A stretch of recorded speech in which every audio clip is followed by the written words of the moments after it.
Biden ఇదివరకు తను ఎవరితో మాట్లాడుతున్నప్పుడు ఏదో ఇంటర్నేషనల్ మీటింగ్స్ అప్పుడు పిచ్చి పిచ్చిగా ప్రవర్తించేవాడు.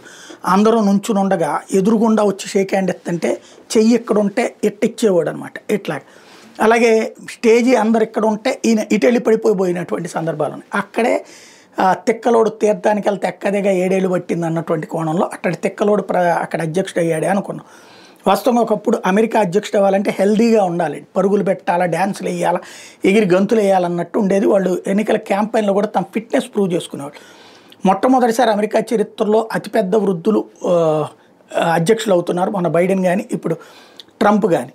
ఆ మతి స్థిమితం అంటే వయసు పెరిగే కొద్దీ మతికి సంబంధించి కంట్రోల్ ఉండదంటారు.